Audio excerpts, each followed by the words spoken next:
Welcome. Let's go ahead and begin. Welcome to Senate meeting number 2. We'll now calculate if we have a quorum, which is 50% plus one of all senators. Now, we had some connectivity issues with the clickers last time at the last Senate meeting, so we'll verify the quorum count a little differently this time. So if you would, please click the button that corresponds to the campus you're attending, and what we'll do is we'll ask the Senate presidents at each site to verify the count.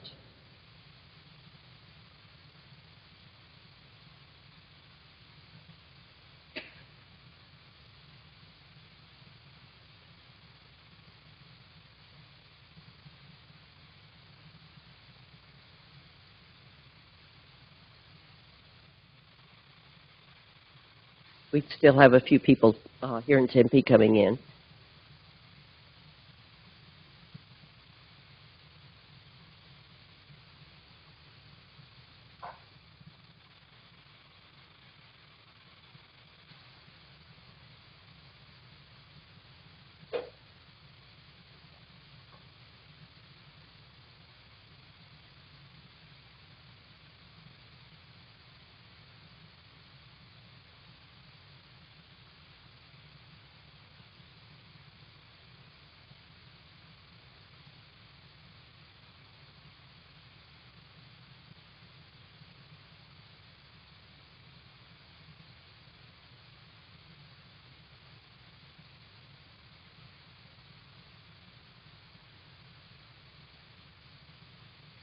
Okay. All right, downtown campus, can you verify that you have 13? Actually, we have 14 actually. 14. Did someone come in and not, or is there one clicker? They have 14. That's a good question. I think it looks like everybody clicked in, Okay. but we are 14. 14, okay. Yep. Downtown? It'll screw up there. Or can you see it? Can you just try pressing one again? Polytechnic? Do you want to change it? Okay. Can you verify the 6? You have to pay attention. Ours is correct. Okay. I'm going to switch to West now. Can you verify the 6? Yeah, West is correct. Okay. And Tempe, we have 49 listed, which we'll see. By my count, that's correct. Okay, thank you. Great. Now we're going to triangulate these results, okay? We've got a question to be answered by the entire Senate. So please choose the answer to the following question. According to ASU's Academic Constitution and Bylaws, the Academic Assembly exercises its power to propose on matters affecting faculty and academic professionals' role in the university through its representative body, the University Senate. The basic representational unit in the University Senate is?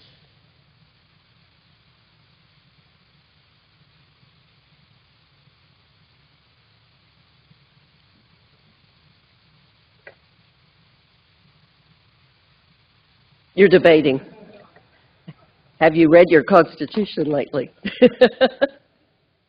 Which is kind of important given the gravity of the debate tonight when we wonder if all candidates have read that document.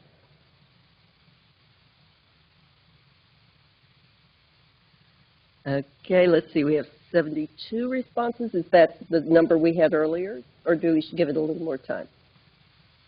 We had 74. We now have 74 responses, 76. Some people have come in. Okay? All right, and we still have some coming in. I think we can close it.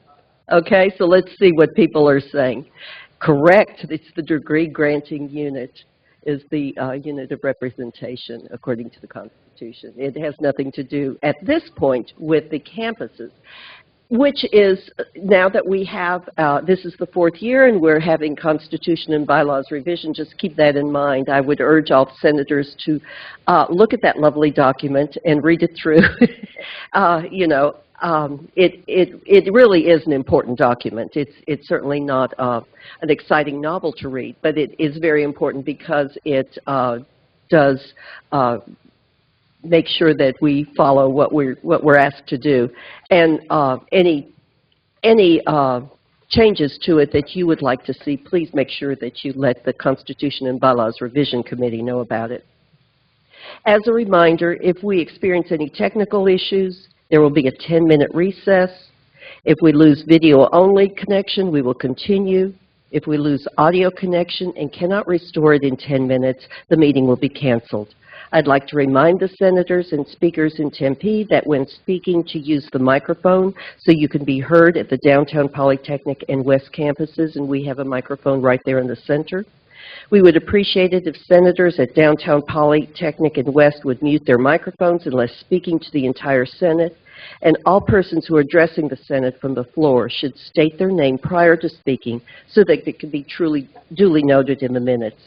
We're now moving on to the information reports, and the first speaker is our President, Michael Crow.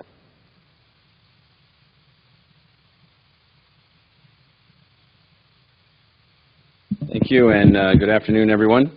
I think what I'm going to do is give a quick presentation with some data that sits around one of our most important challenges that we have at the university, that being retention and graduation, just to put some of this into perspective. So we can move that up, and I can run it from here. So obviously our charter, can we move that channel box up there? Thanks.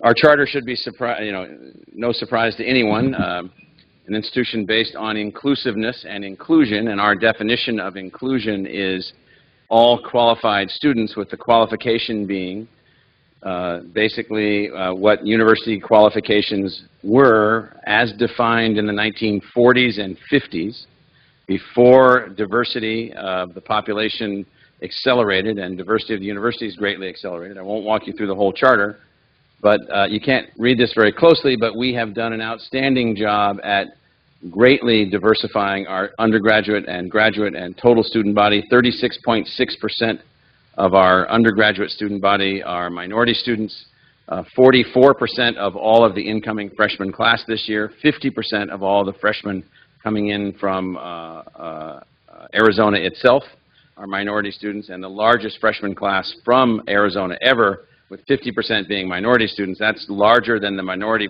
population of the state. And so not only are we doing well in general, we're doing well trending into the future and forward. These numbers are small, and we can send this all to you. These numbers here, can I walk and still be seen? Okay, I'll stay here then. So these numbers here show, if you take the bottom line, the purple and the gold line, the four-year graduation rate you can see in gold, and four-year graduation rate for us is a really harsh thing. It's done according to federal standards. I met a student the other day who dropped out after the first semester, later graduated as an honors graduate, later graduated from graduate school, has a fantastic job with Deloitte in New York City, and he was a DACA student. He was a non-resident attending the university also. You can see that our four-year graduation rate has changed dramatically. That kid, by the way, because he dropped out after the first semester, is a college dropout according to the federal government forever. So it's not a very good system. The VSA numbers, the red numbers, show our graduation rate when we keep track of the person to determine if they ever graduate from college. So you can see we're doing pretty well there. The most important thing to point out here is what our trend would have been, purple, versus where we are, gold. At the 50% four-year graduation rate, we are doing as well or better than any university in the country that admits students that come in with A qualifications and students that come in with B qualifications. This is everything. This is all of those students together. Graduation rate is determined by first-time, full-time freshmen only. Transfer students do not count in our graduation rate, although they do very well at ASU. First-time, full-time freshmen only. So you can see that we've basically doubled the four-year graduation rate. We would still be below 40% overall. You can see where we are at the six-year rate, which is the blue line. That's an area where we're nowhere near where we need to be. So that's still an area of weakness, and so I just want you to have this chart in your background. This is students from Arizona. And so you can see the 4-year graduation rate at the bottom, the 6-year graduation rate at the top, and I think that's the VSA at the, above it. So you can see we're doing much better than we've been doing in the past. Look at the 4-year graduation rate for students from Arizona 20 years ago. 20%. 20%. And the student body is nowhere near, was nowhere near as diverse then as it is now. In 1996, only 5% of the student body came from Pell-eligible families. And we were only graduating 20% in 4 years, meaning we didn't have anybody from lower class or working class families. None. And almost, by comparison to now, very few minority students. So I don't know who was here in 96? Yeah, so I think it was basically a weed-out culture at that time. We've talked about this before. Look to your left, look to your right. You're probably not going to make it. Maybe some units were serious. Maybe some units weren't serious. The bright students got grabbed onto. Everybody else, in a sense, either dropped out or struggled along the way, which makes, by the way, just as another point, it makes the alumni that we have ever so happy with the institution. And I'm being facetious. We have a number of issues with alums, a number of issues with the students that attended and never graduated that makes fundraising difficult, makes all of our interactions difficult, makes our politics difficult. This was historically, for whatever set of complicated reasons, an underachieving institution. But you can see how that achievement, through your efforts, through the efforts of the faculty, have, tremendously improved. Now, this is the change just since 01 and 02 in Pell eligibility. 20% to roughly 40%. So a doubling, but not just a doubling. That's a doubling with a almost doubling of the size of the university also.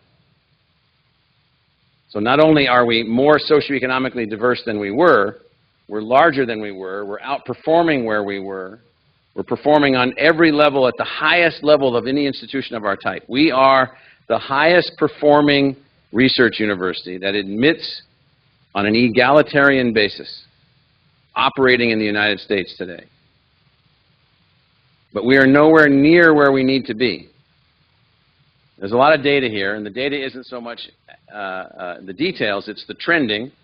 Top left, Arizona retention in 2001 and 2002, and this has to do with risk level, which is an academic assessment, not a socioeconomic assessment. We could add academic assessment and socioeconomic assessment to risk level. Risk is, will you graduate? What's your predicted graduation rate? And you can see where we are now in our very low risk level. We've gone to 93.6% retention. Very high risk at 72%, up from 63. That's for Arizona kids. You can see where we are for 6-year graduation rates. This is retention rate and 6-year graduation rate. So we've made lots of improvements, but there's still improvements to be made. This is Pell and non-Pell, so non-resident Pell versus non-Pell. You can see our Pell students still struggle. Pell means you come from the median family income or below. If you're above Pell, your family's making roughly something above $45,000, $46,000, $48,000 with a few more kids. With one kid it might be $50-something thousand, but you can see that we still have differentiation based on family income. Not huge, but you can see that it's meaningful. So this is another area where we need to work. And this chart's really busy. The bottom right of the chart are students with very high test scores, very high GPAs, and very high class rank. 75% 4-year graduation rate. 75%. The University of California's 4-year graduation rate across their 9 undergraduate campuses is 59%. That's the yellow and the light blue is basically who the University of California is admitting. We then go on to admit, they admit a few purple but almost none. We admit purple, green, red, blue, and occasionally gray, not very many, 44. So you got to look at the N there, not the number of boxes. And you can see the 44 kids that we admitted that had, it's kind of funny, you could have a very high GPA and a very low test score, or a perfect test score, a 34 or 35 on the ACT and a low GPA, and you still aren't going to make it. So this is what we call the CI. It used to be the calculated index, used to be called the Colorado index because we stole it from Colorado. But the point here is We need to be upping all of these percentages, but we're doing fantastically well compared to where we were. But we're nowhere near where we need to be. And so the point that I want to make is that we're trying to get to the point where we have set 75% as our 6-year graduation rate. To get there, it will require the 4-year graduation rate to go above 60%. We should probably be setting our 6-year graduation rate at 85%.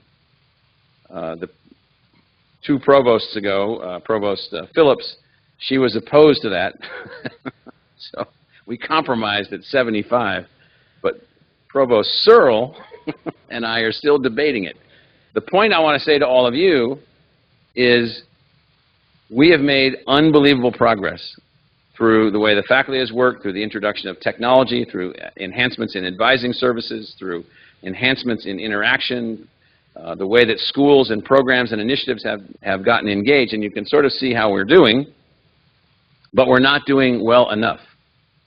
You can still predict a student's outcome based on their family income. You cannot do that at the University of California at Riverside. Now, they only admit A students. And we have many more A students in our student body than they have students, just to put scale into perspective. You can still make predictions of outcomes at Arizona State University based on ethnicity. You can't do that at Georgia State University. I'm picking 2 schools that are in the University Innovation Alliance that I chair, that ASU is the lead institution in. You can still do that here. Less than it used to be, far less than it used to be, and with substantial diversity beyond anything that we had in the past. But we still, and the reason I'm coming to you all with this is at the college level and at the unit level, we've come to the realization that much of the additional gains to be made in retention and graduation must be at the college and unit level. So how many of you have gone to an event so far this semester welcoming your freshman students?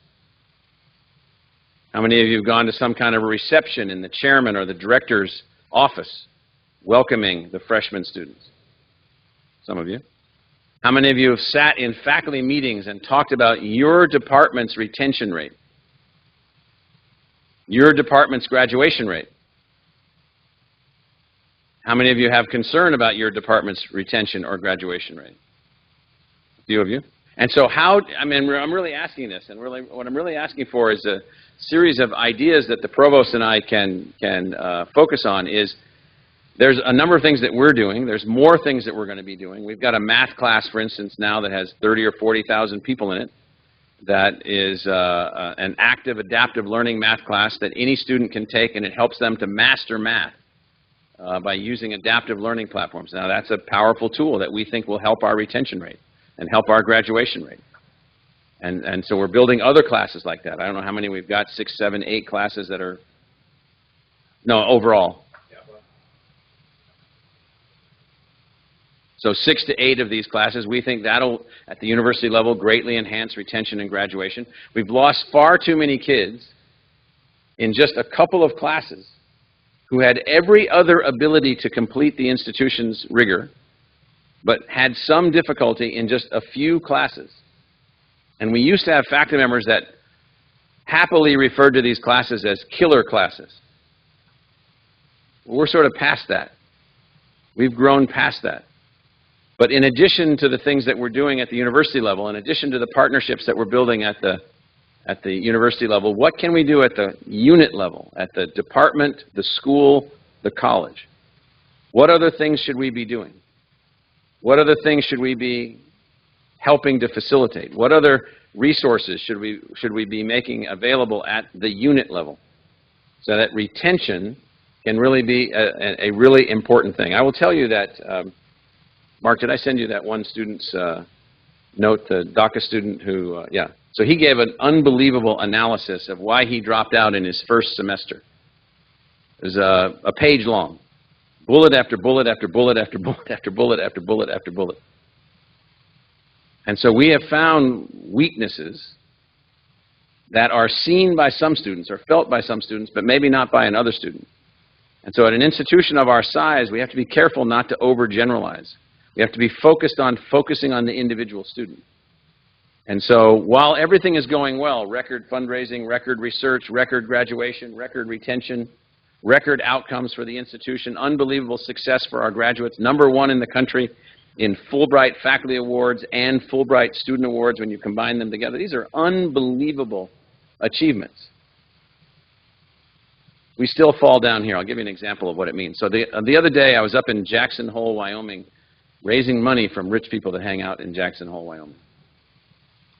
And so we'd already had one gentleman up there who had invested $10 million in some of our goals, and he was interested in investing more, and he was bringing together other people who might be interested in our ideas. And sure enough, I just heard today we got $1 million invested in a couple of projects just from that one visit.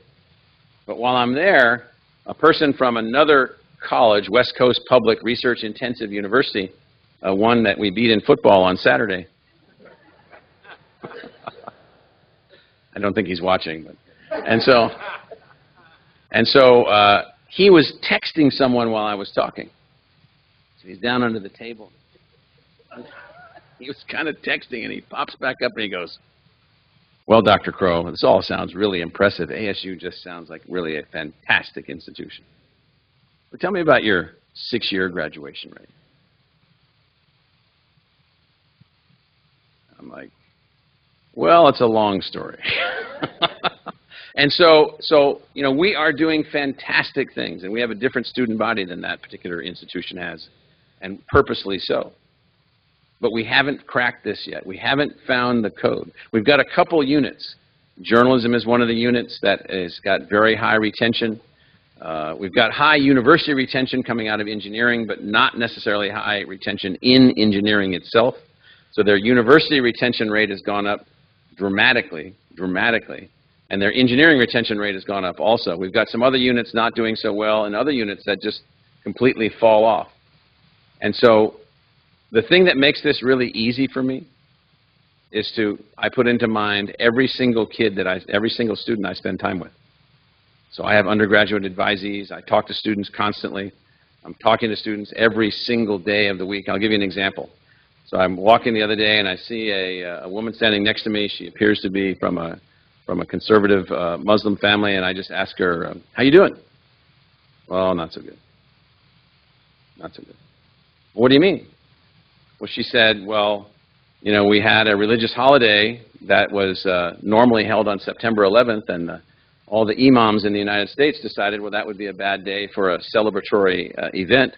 And so out of sort of I think, a pretty thoughtful, conscious decision on their part, they scheduled it for September 12th. But she didn't go to class on September 12th and could not convince her faculty member. I don't know if we've proven this yet, but yeah. She could not convince her faculty member that that was, in fact, a religious holiday. And felt, and the reason I'm bringing this up is I don't know how often, I mean, you all are talking to students all the time, but when you talk to them, they have meaningful things to say. They have meaningful issues to bring up. And so I asked her to explain the holiday to me. I wasn't familiar with it. Then once she explained it to me, I understood it completely, and I understood why she would be upset. Her mother wanted her home. You know, she wanted to be a part of the family celebration of this celebratory holiday in her faith. And somewhere along the line in this big institution, we got cross signals and things happened and so forth and so on. And so one of the things that we're trying to do at the center of the institution is for all of you that are out, you know, on the front lines dealing with students every day, we've got to figure out how to do a better job connecting to and retaining our students. Let me give you the numbers. So at 15%, where's the math representative? All right, it's going to be hard for you. 12,000, roughly 12,000 full-time first-time freshmen, with roughly 15% not coming back next year. 1,800 freshmen not returning, every single one of which was qualified to attend the university, every single one of which had overcome their, whatever their inhibitions were or barriers were or issues were, and they came here and we lost them. Now, we get some of them back. Provost Searle wants to add. Half of them leave in the end of the first semester. The first semester is the semester we're in right now. So 900 of them, 900 of them will be gone by the time they go for Christmas break or gone already. And all I'm asking is that this body, University Senate, all of the assemblies, all of the departments, all of the schools, all of the colleges make this an important part of what you all are focused on. This is a tough set of problems. It's a tough set of issues. There's nothing easy about any of this, believe me. We're trying to learn everything we can from other schools that outperform us in this category. And there's much to learn, much to learn. We learned from Michigan State, for instance, that from the time a student is admitted to the time they arrive for the first class of their freshman year, Michigan State was sending out 400 email messages to each student from 20 different units within the university with no coordination. For lower income kids, a lot of them didn't come. A lot of them didn't understand. And so, you know, I came from one of those families myself. I just came from a subculture in a family that would have never opened any of them anyway. So, all right, so that's my message for today. I'm happy to answer any questions on either this topic or any other topic. Thank you, Dr. Crow. I'd like to entertain questions from each of the campuses. So let's begin with the downtown campus. Any questions there or comments? No questions from downtown campus. Thank you, Donna. Polytechnic? No questions, thank you, but we do have a lot. Oh, I'm sorry, we do have a question. Hi there, Dr. Crow. I did have a quick question. Is there any way that we can see students that leave ASU but perhaps continue their education at the community college? Maybe they finish an associate's degree and go on to a different field? I mean, at least they're continuing their education. I know it's not here, but... So we do have data on, that's the VSA data. And so, Mark, what does VSA stand for? Voluntary System of Accountability that a number of colleges and universities use. So we're able to track them by their social security numbers and so forth and so on. So we see them when they go there. We see if they ultimately graduate with an associate's degree. We see if they ultimately graduate from any college. We see if they come back, obviously. They come back to us then as a transfer student back to the university. So we're able to track them. And in those, what we know is that in 8 years, I think the number is, 80% of our students graduate. But there's no ranking for 8-year graduation rate. It's 4-year, which is really most important to some people, and some even want it to be down to 3-year to lower cost. And then 6-year is really important. We're just now slightly outperforming our 4-year graduation rate as predicted by our incoming student quality, which just drives me insane. That somehow the predictive analytic for our institutional success is a student's grade point and test scores in high school. We need to overcome that, unless you believe that a person's life is determined at age 15, and I don't happen to think that way. And so we are tracking that, and we can get you that data, and we'll get everybody this presentation so you can see it. Thank you. Alejandra at West, does your group have any questions? I think just a quick follow-up on the question that Polly had a very similar question. So when a student might transfer or go to a different institution, does they get followed up in that system with any different type of institutions that they go? Community college, other four-year institution, conservatory schools, all those, or? Well, we know what school they go to. I don't think we do track them. We do communicate with them sometimes. Mark, do you want to add something? You might want to go to the microphone.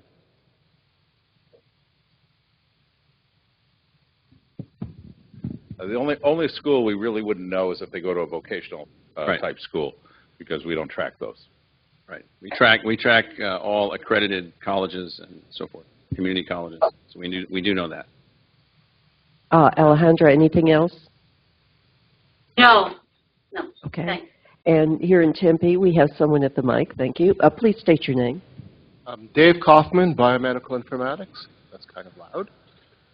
Just a quick question. Have you looked at attrition rate correlated with growth rate? So I'm thinking the schools or departments that have experienced explosive growth, have they differentially impacted attrition or graduation?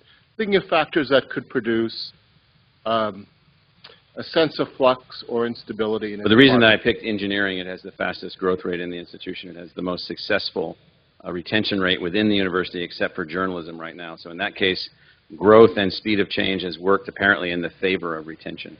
And so, but it's really not that. What it really is are decisions that were made. I'm just picking on engineering. Engineering decided to start a summer camp. Engineering decided to start residence halls. Engineering is building residence halls right now for their freshman class. They're working in different modalities. They have connected in different modalities. And so size by itself, I think, would produce the outcome that you're suggesting. That is, if you just grow and grow and grow, you're going to, I think, ultimately break down and you're going to see deterioration in retention. We've seen no deterioration in retention anywhere. We've only seen improvements. It's just some have improved much more than others. All retention rates against growth have been greatly enhanced. The graduation rate is almost twice what it was when the institution was 47,000 students. The face-to-face institution today is 72, 73,000 students with just about double the four-year graduation rate. So that would indicate that the correlation in a predictive or a causal basis between growth, fast growth, and outcomes isn't the factor that's determining either negative or positive.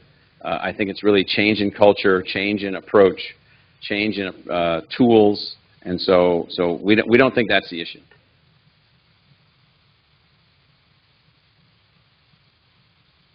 Hello, my name is Dan McCarville. I'm over in engineering.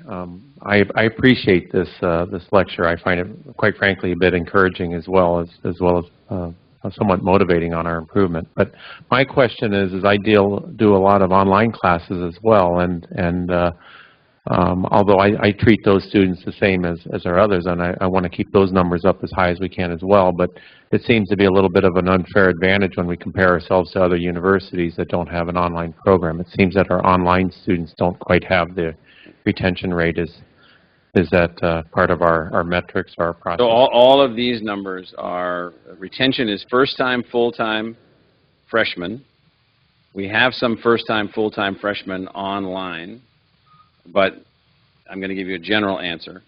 All of this data is about the immersion, what we call full immersion on-campus technology-enhanced learning environment. Now, we do have separate retention and success data for our online students. Right now, we're thinking of that. Those are firewalled. They're not the same. So you don't have any students in your online courses unless that are also your students in the other courses because they're firewalled. We're doing very well in online retention. Not the best, but among the best is how I would characterize it. Provost Searle, you want to add to that? I was just going to add that for the data purposes, the online students who are considered first-time, full-time freshmen maybe number about 40. So most of them are, and next year they'll all be actually defined as part-time. Because remember, they start in session A, so they have 7 credit hours max. Right.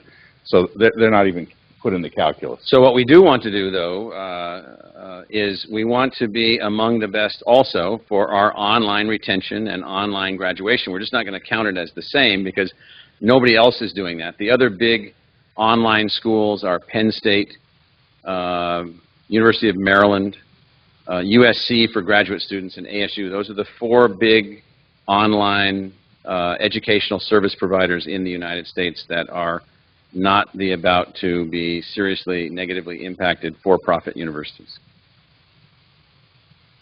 Bob McPhee, Human Communication. Do you have any data and, can you summarize information about students who do leave and the major reason for that, economic, family crisis versus... We do have both. We have done surveys of those individuals. We've done assessments of those individuals. We've done interviews with those individuals. I have tracked some of those individuals down myself and interviewed them personally because I want to hear from them face-to-face. And I'm going to give an answer, and then Provost Searle can give an answer. The principal reason, in my view, and I'm using the word culture broadly, is a lack of rapid adaptation to the culture of Arizona State University, or our inability to rapidly adapt to the individual's sort of view of the world. And so what I mean by that is that, yes, there are financial issues, almost all of which can be resolved. Yes, there are academic issues, almost all of which can be addressed. But for whatever reason, I'll give you an example of a student that I encountered 2 years ago. A Native American student that grew up on an Indian reservation at ASU in Arizona, came to ASU, did exceedingly well. She was on an Obama scholarship, which is the lower family income scholarship that covers all of your costs. She incurred some sort of medical issue, didn't go to the Student Health Service. She went to the Indian Health Service here in Phoenix. They told her to go back to her hometown, back to her reservation, to use the Indian Health Service for her medical treatment, which she could have gotten at the Student Health Service. It was a 4-hour trip each way, each way, each way, each way. Her grade point went down. She lost her scholarship from us. She began borrowing. We didn't know any of this was going on. She lost her scholarship. She began borrowing money. And by the time I encountered her at a public meeting, she was $27,000 in debt and struggling with her GPA and had lost her scholarship. Now, what do you call that? And so I don't know what to call that, other than we need to do a much better job on scholarship management, student awareness. And you tell me why a student doesn't use the health service that's already provided as a part of a fee that's being paid by the scholarship that she had. I can't give you an explanation for that other than the word disconnect. And so we have disconnects that are going on. Now, we paid that student's debt. We remedied that student's scholarship. We got that student back on track because she raised her hand. And we looked into it, but not all students raised their hand. They literally, in fact, the student that wrote me that I saw on a plane the other day, fantastically successful, straight A student, unbelievably successful, dropped out in the first 90 days of his first semester here in 2006, which he claims at the time was easy to do. You just push a button and you drop all your classes and you're gone. And I'm like, last night I'm like ranting to Mark, how can they possibly just push a button and drop out? We have to make dropping out a painful experience.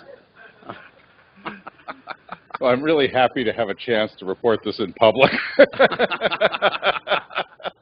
But irony of ironies, the system was put in place a week after he dropped out. Oh, we fixed it, just not for him.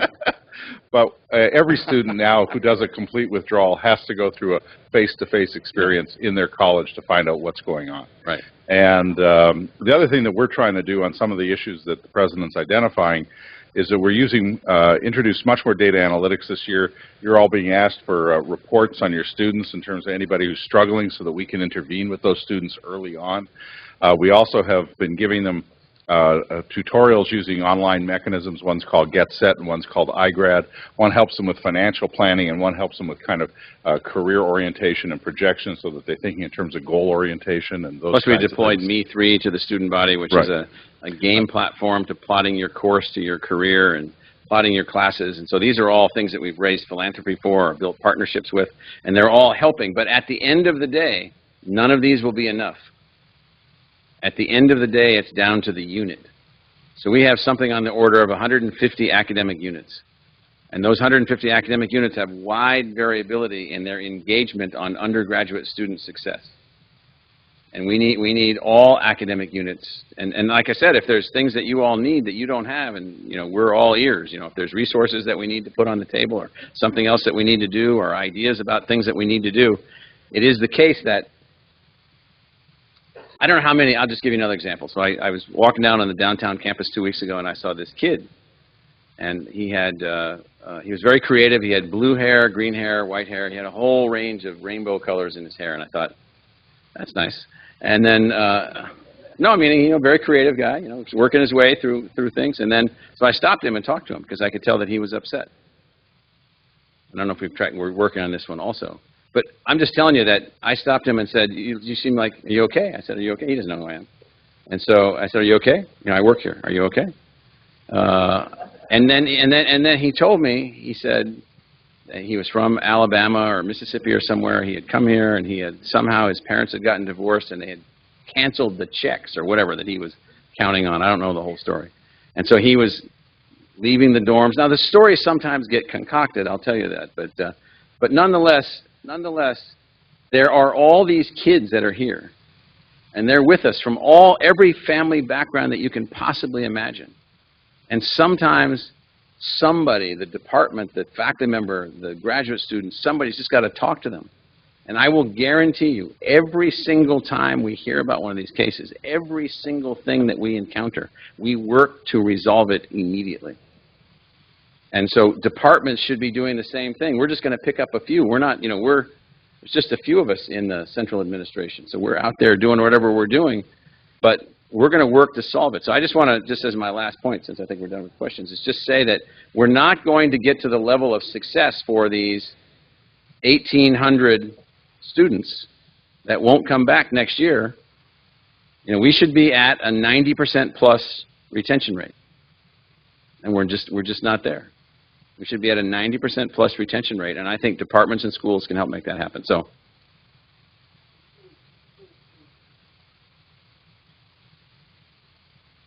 let me swing through West Poly and Downtown Wave if you have one more question. All right, seeing none and nobody at the mic here. Kathleen. Thank you thank so you, much. everybody. Kathleen.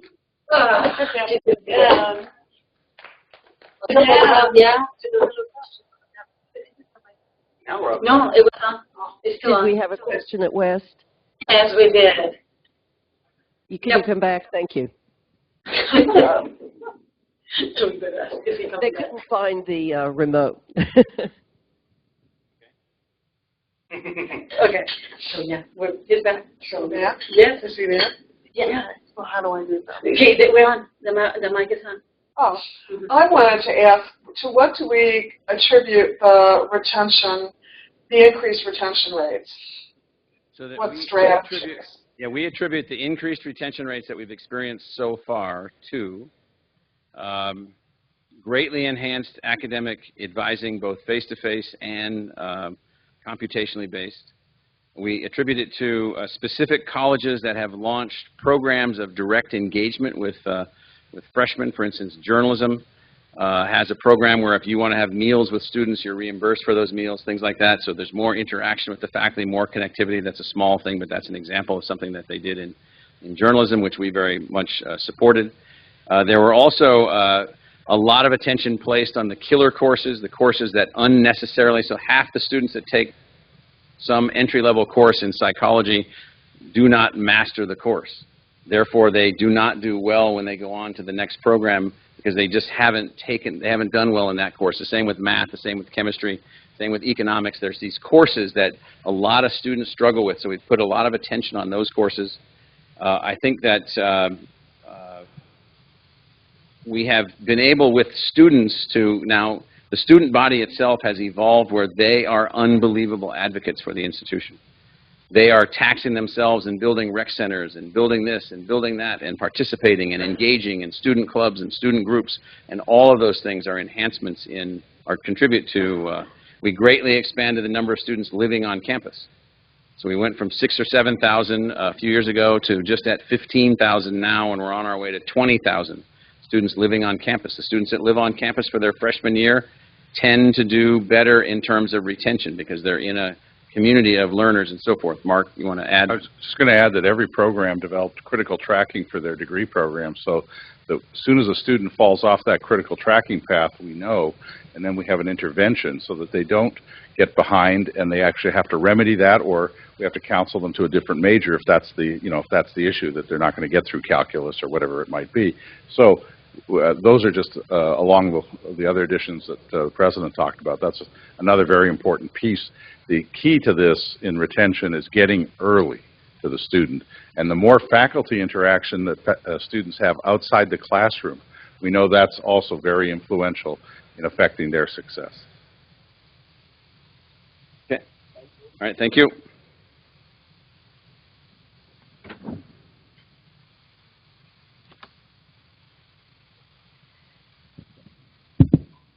mic now. As you all know, we have a task force this year that is looking at open access policies, and Helena Osipov is chairing it. And we have an information session from Annalie Perry from the library, who will be helping us to frame what is at stake and what we're looking at in terms of the open access policy that we would like to develop specifically for our faculty here at ASU. So, Annalie.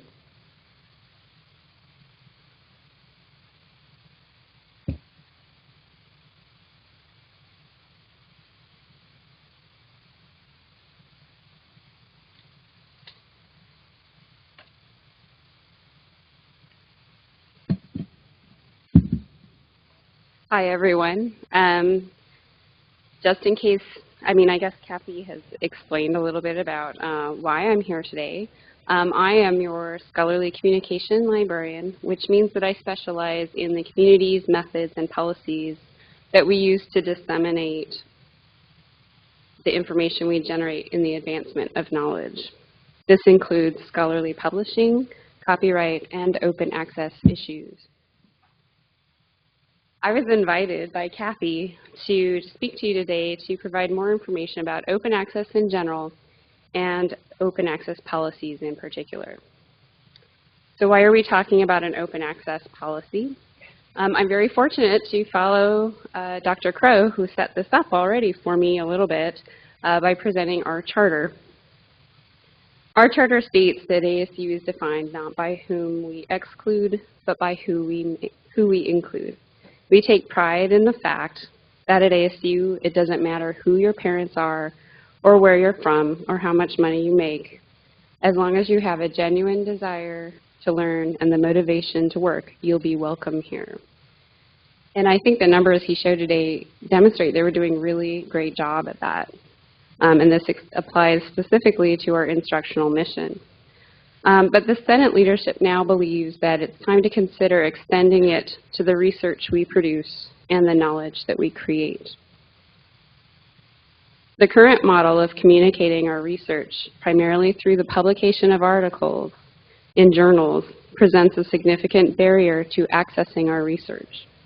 Traditional scholarly journals take pride in their rejection rates, and access to published content is limited to those who are in privileged positions at well-funded universities.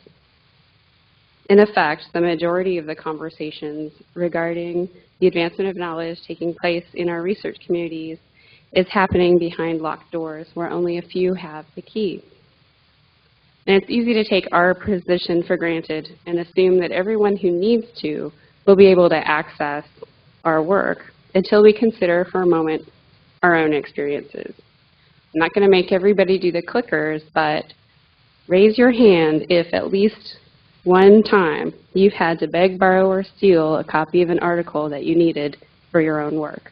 Just at least one time, be honest here. So there's it's a serious problem. So I'm proud of our library. And I work in our collection development department, and I see our many requests for new subscriptions and databases. And no institution, no matter how wealthy, can afford to provide them all. But that's just the tip of the iceberg.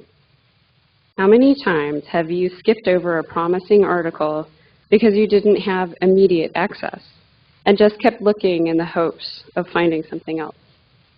How much of our research activity is informed by what we have access to rather than the most relevant or the most useful? And to consider another side of the story, imagine you were the author of the discarded article, a potential citation or future collaboration tossed aside because of the lack of a particularly compelling abstract and an institutional subscription. These are the problems facing those of us who are actively engaging in producing research and scholarship, but this problem of access extends beyond the academy. In the information age, everyone is a little bit of a scholar, whether it be a patient searching for information about their condition, a doctor looking for the latest treatment, a citizen scientist participating in a project, or a high school student inventing an early test for pancreatic cancer. We may only find a barrier every now and then, but for most people, the vast majority of the research they need is not available to them. So I ask you, how can we assume fundamental responsibility for the economic, social, cultural, and overall health of our community when our business leaders, teachers, policymakers, and doctors are unable to read the work that we produce? How can we boast about providing solutions to real-world problems when the majority of the world cannot access our work, much less participate in the conversation? This is a complicated problem, and there are a number of communities working on a variety of solutions. And I want to be clear that I am not trying to say that we need to do away with the peer-reviewed publication system. In our constant state of information overload, it's more important than ever to have methods for evaluating and certifying the validity of our research and to bring attention to the most important discoveries. However, there are lots of ways of making our work more available, and open access is a good place to start. Open access is the free public access to the results of scholarly research. And there are two primary ways of making your work open access: either through publishing with an open access journal or publisher, or through posting your work in an open access repository. The policy envisioned by the Open Access Policy Task Force will only target the second method, making your work available in a repository. Currently, around 80% of journals already allow authors to post a version of their article in an institutional repository as part of their standard publishing agreement. So let's talk a little bit about why a policy is necessary. First, it is a valuable statement of principle by the faculty and academic professionals here at ASU that we value inclusiveness and want to increase the reach and impact of our work to the greatest possible extent. A policy provides a statement of principle and sets an expectation that we will incorporate this principle into our activities. Second, a policy would give the university the right to include the final accepted manuscript of our published work in the ASU Digital Repository. And I want to be perfectly clear, this policy would not affect where you could publish. That choice is currently up to you, and that will not change. Also, you continue to retain the copyright of your work. What the policy would do is ask that you work with the ASU libraries to upload your final manuscript to the ASU Digital Repository. And finally, a policy typically has an option to opt out if required by a publisher. Open access policies aren't a perfect solution, but they are already expanding access to the work produced at institutions like Harvard and MIT. And here's some real-time slides that I just pulled up today of, they're demonstrating the impact their work has from all over the world. And in fact, institutions throughout the US and the world have already implemented similar policies, including Duke, Oregon State, University of Kansas, and the entire University of California system. And of course, the University of Arizona passed a policy just this past March. In addition, here's the many policies. And then in addition, many funding agencies, especially federal agencies like the National Institutes of Health, National Science Foundation, NASA, and the Department of Defense already have or are currently implementing public access policies for the articles based on research resulting from their funding. A policy would help simplify compliance with funding agencies since we would already have procedures in place for providing open access to our work. So here's what we envision moving forward.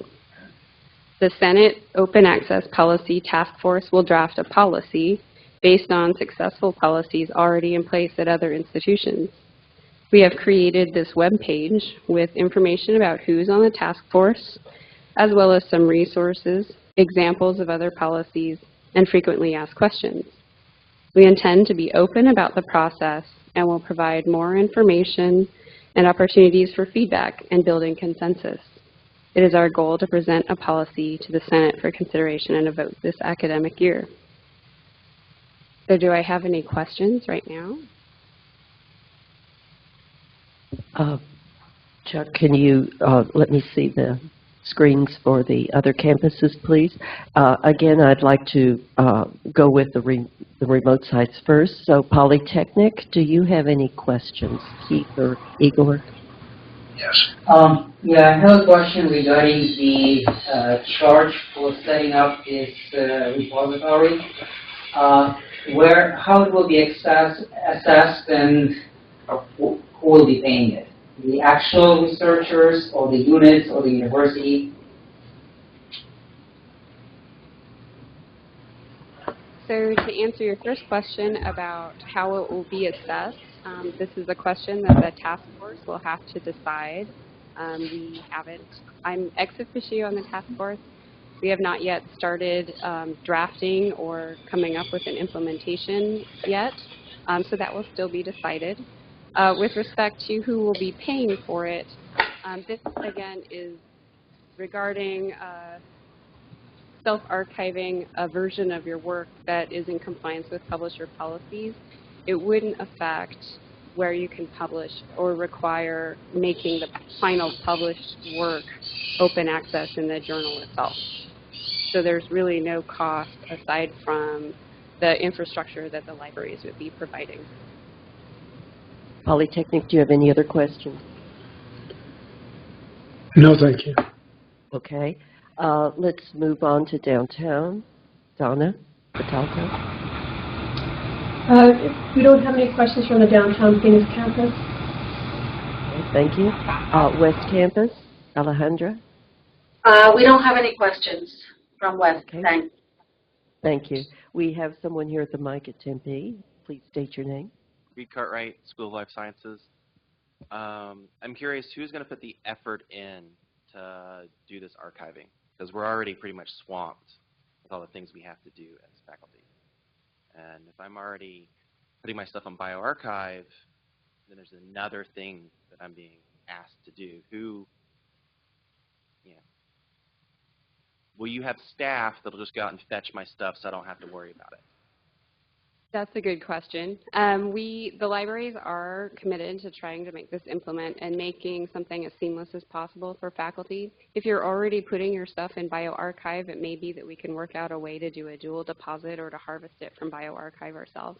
There's still some work that the libraries need to do on our end to try to make those kind of crosswalks, but it's definitely something that we are, we want to make it as seamless and painless as possible. So we'll be working with plans in the future to make it easier.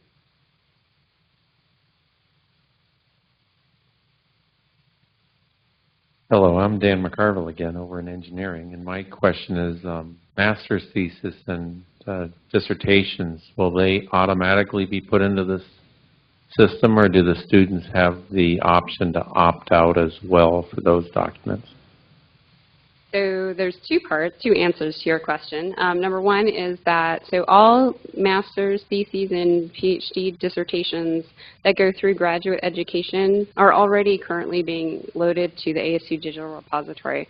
That is part of the graduate education's workflow. And this policy that we envision would most likely apply directly to faculty and academic professional work, not that of students. Are there any other questions from the Tempe campus? Anybody moving to the mic? Okay, one more round at downtown Poly or West. Have you come up with another question? Please wave first so that I can know to wait. I don't see anything. Igor, was that a wave or just a gesture at Polytechnic? I don't think they heard me. Okay. No other questions? Thank you so much. I do just want to point out one last thing. I'm here today, but for future reference, Helene Osipov is the chair of the task force. So if you think of questions later, feel free to contact her directly. and the task force will take it into consideration. So thank you.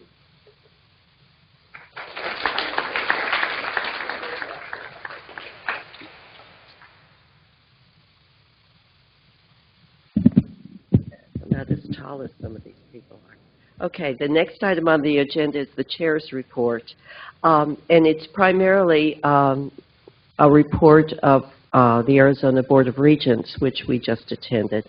The Arizona Board of Regents met in Flagstaff on September 22nd and 23rd, and committee meetings in advance of the board meeting were held on the 21st. Attending the ABOR meeting were Donna Cataldo, President of the Downtown Senate, Shirley Rose, President-elect of the Tempe campus, and Chris Kieselka, Secretary of the Senate and member of the Assembly from the Polytechnic campus. I attended as chair of the UAC.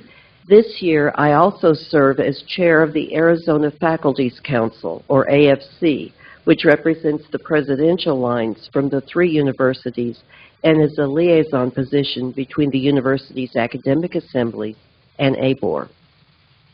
The AFC met on Thursday, September 22nd, and discussed issues of mutual concern, comparing policies on faculty governance, curriculum and syllabus trends, and other faculty concerns. On Friday morning, the NAU Senate Chair, Bruce Fox, hosted a breakfast for the regents. 15 faculty presented briefly on their research topics and the benefits of undergraduate engagement in their research activities. We'll be hosting a similar breakfast in February when the regents meet here. The following ABOR action items may be of particular concern to the ASU Senate. Piggybacking on what President Crow said, ABOR approved the FY 2018 state budget request, which advances the board's resident student funding model by setting the goal of state funding as 50% of the cost for an Arizona resident by the year 2020. This request proposes to increase incrementally over the next 3 years the state's commitments to supporting Arizona's residents' post-secondary education. Currently, state funding is about 34% of the cost to educate a resident student. Included in the ABOR budget request was a one-time request for infrastructure repairs and a strategic plan for ongoing infrastructure maintenance. Arizona Secretary of State Michelle Reagan talked with ABOR about the importance of university students, particularly undergraduates, political participation. Secretary Reagan and her staff are attempting an outreach to spur young voter turnout and educate Arizonans on their voter rights. She announced that this fall, ASU plans to secure its first on-campus polling place to further drive young voter turnout. The board heard its first reading of proposed changes to ABOR Policy 2-121, undergraduate admission. In the proposed revisions, freshman applicants will have assured admission if they meet the 16 academic course requirements and have a 3.0 GPA or rank in the top 25% of the graduating class. This new policy also sets requirements for delegated admission for homeschooled students and for transfer students. The regents state that these policies will allow for multiple points of access while acknowledging the entire spectrum of human talent that is capable of succeeding in post-secondary education. The board heard an information-only presentation from the Arizona Department of Education on their revised academic standards in language arts and in math. Interested individuals are encouraged to read these proposed changes on the Department of Education's website.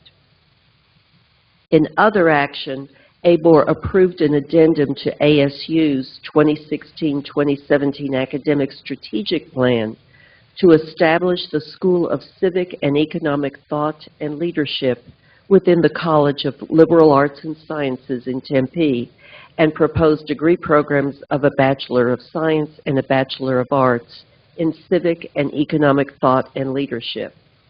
As an aside, according to the ASU Curriculum Approval Matrix, this program should now be coming to the CAPC shortly.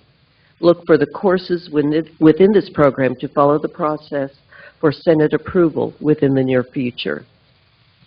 The 2017 legislative agenda was approved for introduction to the state legislature when it convenes in January. 3 major items are proposed this year that have impact for our faculty. First is a proposed plan to transition universities' health benefits for university employees. The proposal will allow the university system to seek a strategically planned transition from the state health benefits plan to a tri-university health insurance plan or individual insurance plans by the university. Arizona State University and the University of Arizona could save approximately $30 million per year by separating from the Arizona Department of Administration plan. NAU, which currently operates its own health plan, could either join a tri-university plan or continue operating on its own. Second is a proposed plan to allow the universities to adhere to federal regulation by setting the minimum hours worked per week to trigger health care benefits eligibility at 30 hours per week, rather than 20 hours per week, which is mandated by the Arizona Department of Administration. The transition to the 30-hour per week requirement will not affect current employees. Existing employees will retain health insurance benefits. And the third is a proposed plan to consolidate the 3 ASU budget units into a single budget unit. Currently, ASU's state appropriations are divided into 3 budget units. Tempe and downtown are consolidated as 1 unit, and East and West, they still use those designations, are designated as individual budget units, and other line item appropriations for the state go to those designated campuses. All of these items and further background information can be found on the ABOR website. Thank you. We're now ready for new business, and we have in front of us CAPC motions. Carolyn Harrison, Chair of CAPC, will now. Can you ask a question? Kathleen? Can we ask a question? Certainly. I wasn't going to entertain questions, but I certainly will. Yes. Yeah, Kathleen, it's Dave Wells. I've got a question about the health benefits to 30 hours. Yes. Currently, faculty, if they're part-time, or if they teach like at 50%, get health benefits. If this was approved, would that change that? It is my understanding, and I'm just reporting from what I understood from the Senate meeting itself, that those who are currently in the system, existing employees, would be grandfathered in. Thank you. Any other questions, clarifications? Okay, thank you, Carolyn.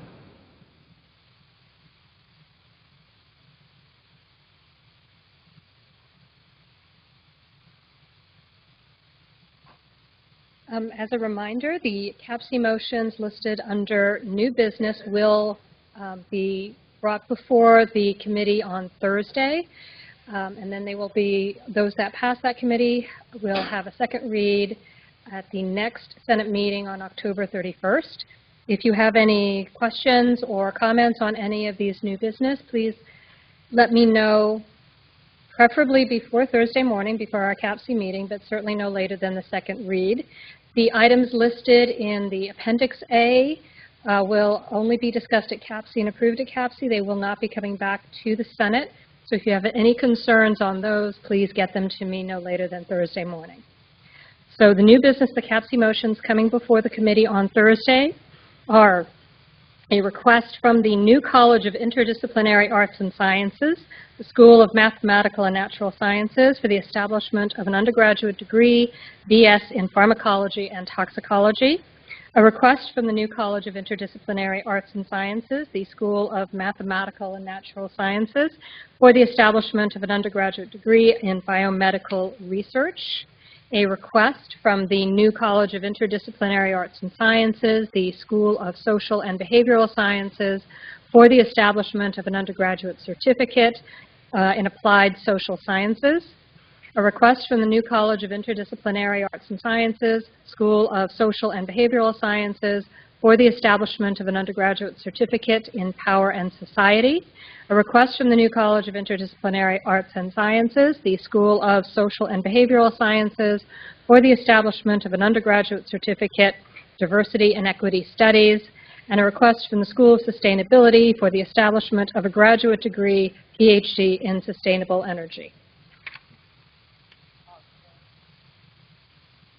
Might as well just stay up there because the old business, the first item is new course proposal consent. I'm sorry, new course proposal consent agenda. I do, but you'll be right next up after that. Okay. The new course proposal consent agenda you received as a first read via email September 13th. Senate Motion 2017-08, new courses were sent to the centers electronically. We are offering these courses for approval as a consent agenda. Before we take a vote, are there any courses any senator would like to remove from the consent agenda? I'm going to go to Polytechnic first because that's the first on my little screen here. Any courses to remove? None here, no. Okay, thank you. Alejandra at the West Campus? No courses to remove. Okay, and Downtown Campus, Donna? No, there are no courses to remove. Thank you. Tempe Campus, any courses to remove from the consent agenda? Seeing no people at the mic, we'll now take a vote on the consent agenda approving these new courses.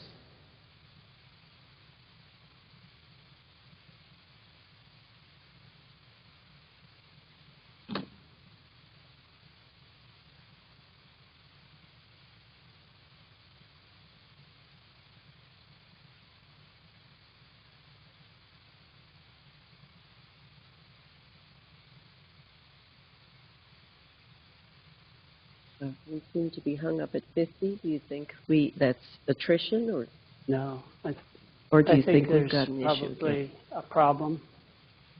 Maybe a problem. Okay. Has everyone voted, or do I need to give some more time? 54. Yeah, we used to have 70. I don't think we've lost that many people. We have to close it in order to get a tally. Let's wait 1 minute. I think we had. Kathy, I think Yeah. we maybe should do a quick campus test because Okay. that's probably Would accurate. we like to see the results we have now? Let's just see. It will only tell us the yes and no. We're still missing Oh, it won't go by possibly a- campus. no. That's right. No. Okay. So, are you going to do another quick question? Yeah, give me about 30 Okay. seconds here. We think we've dropped off some of the clickers.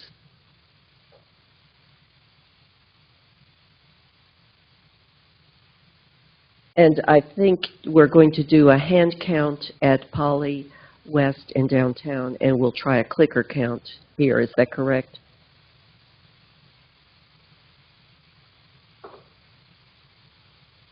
Yes, I'm sorry. That Okay.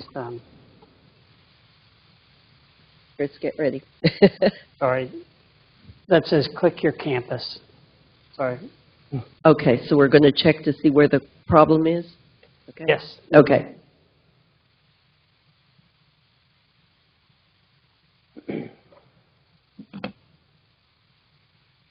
If we have no problem, I have the total from the Okay. previous vote.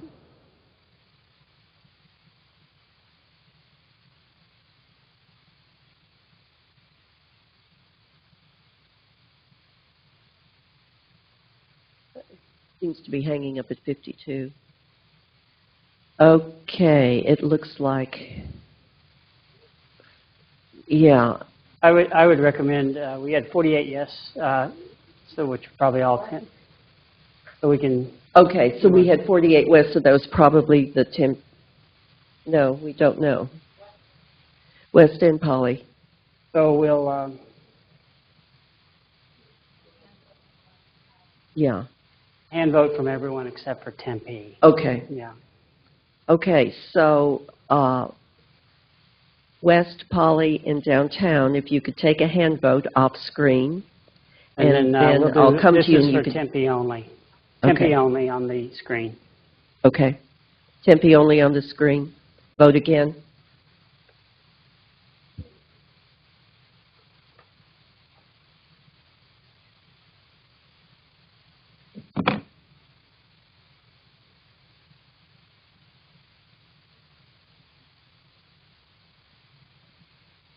Okay, we have 54 responses. That's about right for here. Okay, the Tempe, it's still, okay. Now, you see what we have here, and this is Tempe only. Now I would like to add to that the Polytechnic count. If they, 6 yes. 6 yes? Yes. Okay. The West count. 7 yes. Okay.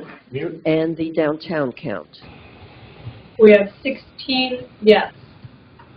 Okay. Madam Secretary, can you give me the final result?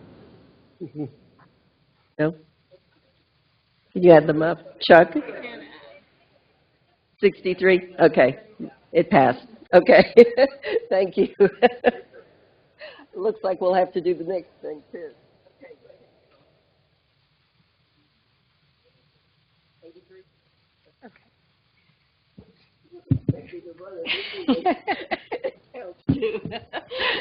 Okay, so I will now present the CAPC consent agenda under old business. First of all, I will ask if there are any proposals that anyone would like to remove from the consent agenda. Should we start with Polly?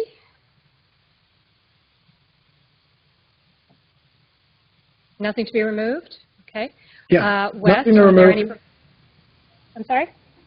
There's nothing to remove. Okay, thank you. West, any proposals to be removed from the consent agenda? No. Nothing to remove. Okay. And Downtown? Anything to remove? Nothing to remove. Okay. And we'll present the vote for the consent agenda. And again, the clicker is here in Poly, and then we'll take a hand count at each of the campuses. Yes, clicker's here in Tempe, I'm sorry. Right.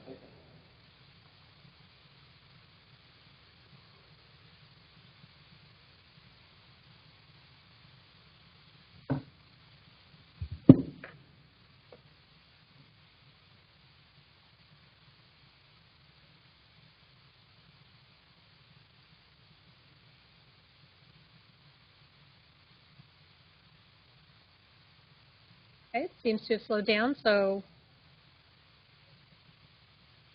Okay. Okay, so we'll get the vote totals from the other campuses. Holly, what is your vote total?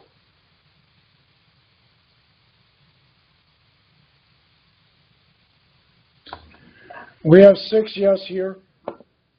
Okay, thank you.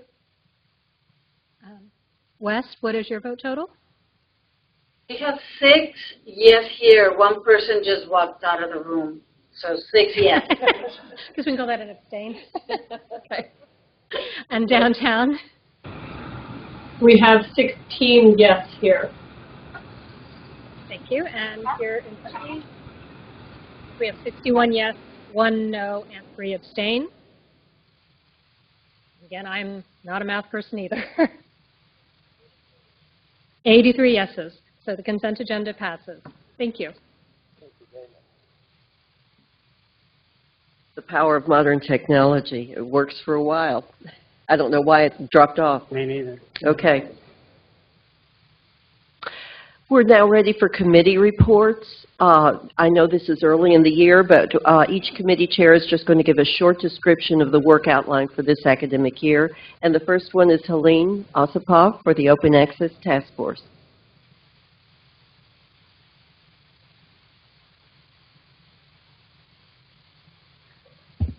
We just started our work, so we've met once already to put together some of the FAQs. If you want to look on the Senate website, you'll be able to find a link somewhere. Annalee gave a link for the FAQs, so you can see why it is that we're doing this. We're going to meet again next week. We're going to start looking at different open access policies at different universities, see the bits and pieces that we like and the bits and pieces that we don't like. And then we'll start crafting our own policy for ASU. If you have any comments or anything that you want to make sure that we consider, please contact either me or one of the people on the roster. Okay, thank you. Thank you, Helene. Constitution and Bylaws Review Task Force, Shirley Rose. You could go to either mic.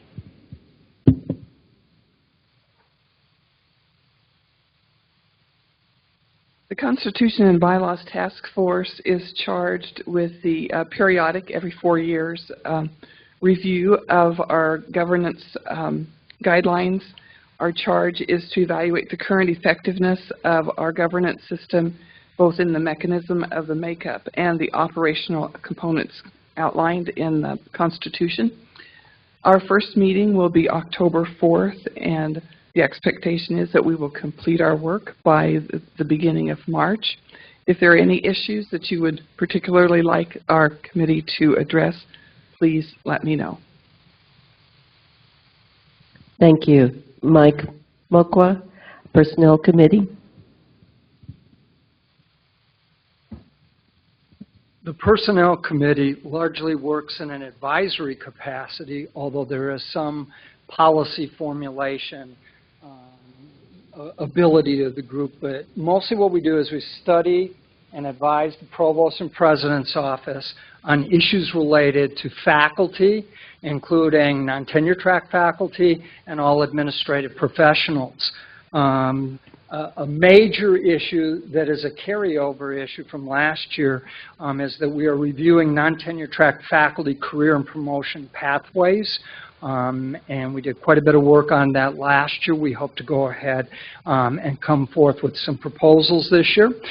We are working on some retirement system issues, as you heard before, and insurance system issues. And the other thing that's come to our agenda this year are leaves regarding parental leave and insurance policies for new parents. I would go ahead and encourage you, as others have, if you have any questions or comments, please put them to the committee. Last year we worked quite a bit on P&T issues, 2 or 3 major ones with the Provost's office. Thank you, Mike. And those issues were successful. We got a recommendation to the University P&T out of your committee. Next is the Student Faculty Policy Committee, Keith Hollinger. Thank you, Kathleen. So the Students Faculty Policy Committee met last week, and we've addressed a couple of the requests for consultation that were in front of the committee. One of them we have decided that we need to refer to a different committee, and that was the Open Access. We're referring to the Open Access Committee. The thesis and dissertation question that was raised earlier, it was brought to our committee. The issue was that many journals are now considering anything published in your thesis or dissertation to be published when they do the search through the journal's electronic search for authenticity and clarity. So that was one of the issues that we're referring over to a different committee. We're reviewing the potential policy on a Good Samaritan drug policy. We're looking at catalog descriptions and syllabi. We're trying to find ways to get more information to our students when they're trying to decide what courses to take. At the same time, being cautious to not have too much information available that may be incorrect for the students, where they'll go and purchase a textbook that will not be used in that class. So we have some issues to address there. We're addressing the presence of service animals in instructional settings, and particularly we're looking at laboratories. Proctoring of the math placement exams, which we did discover already is being addressed since our meeting, so that is one thing that we'll be able to take off of our agenda for our next meeting. And then if you have any other questions or concerns or anything that's related to the relationships between students and faculty, or the interactions between students and faculty in the classrooms or more broadly at ASU, please contact us and let us know. Thank you.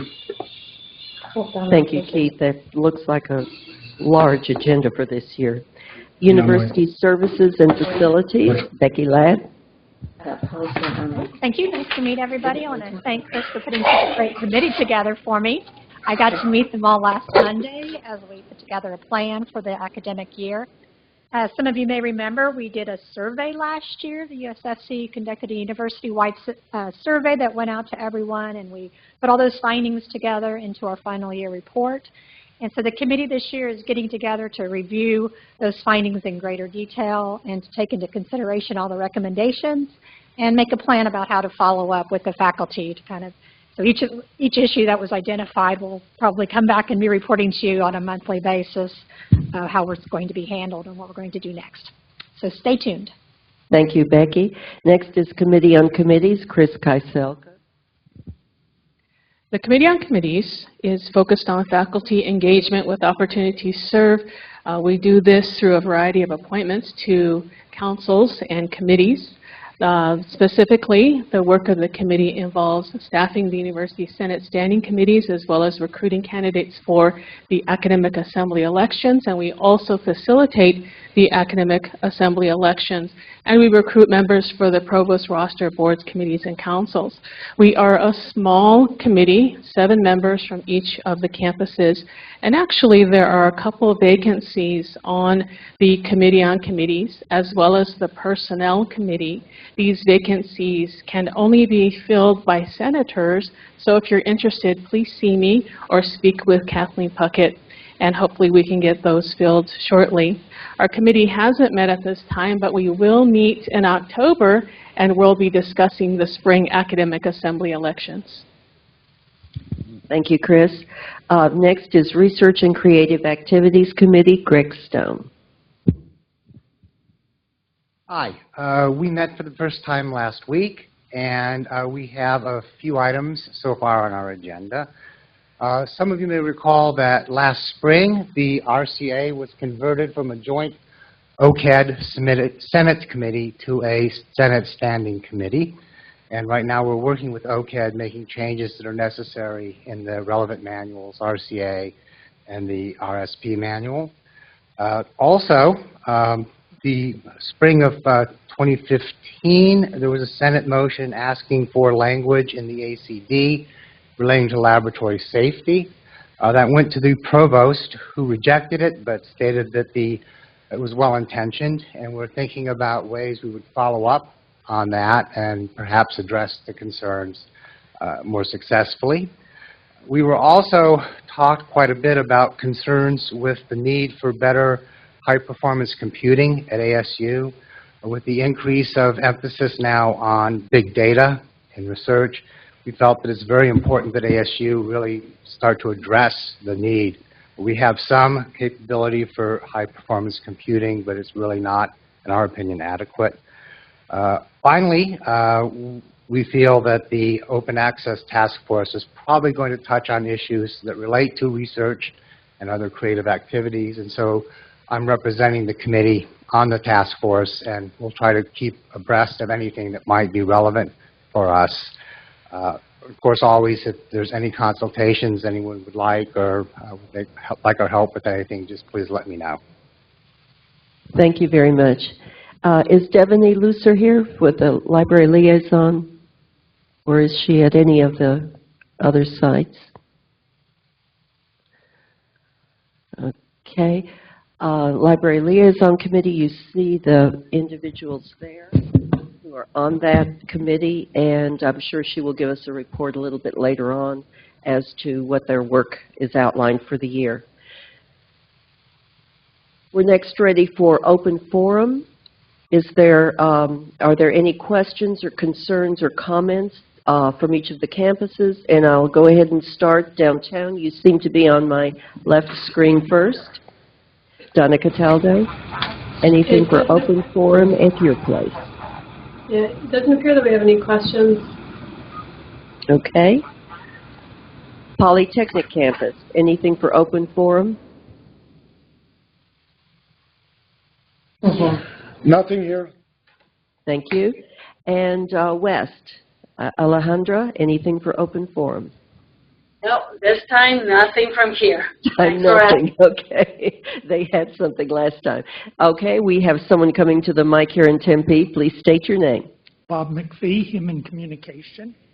Following up on part of your report, I just would like to hear more about the rationale behind the proposal of raising the minimum number of hours for health care eligibility to 30 rather than 20. I can imagine that, it's trying to save money, but, is there any more to be said? If you were to go to the ABOR website and go to the committee meetings, you will see their agendas, and they have a background listed on there.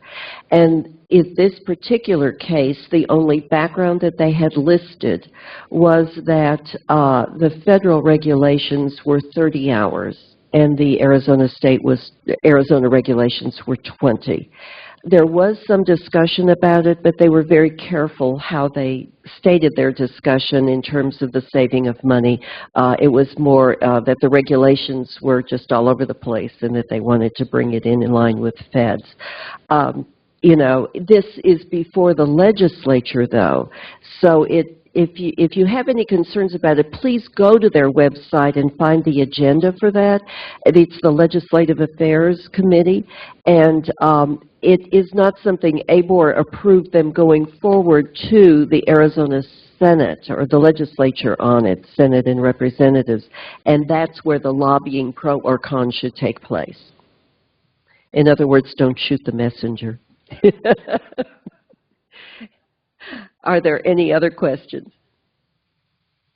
Okay, as you all know that there is a debate tonight, little thing there. Is there a senator here from the Cronkite School here or at the downtown campus who can tell us something about what they're doing tonight regarding the debate?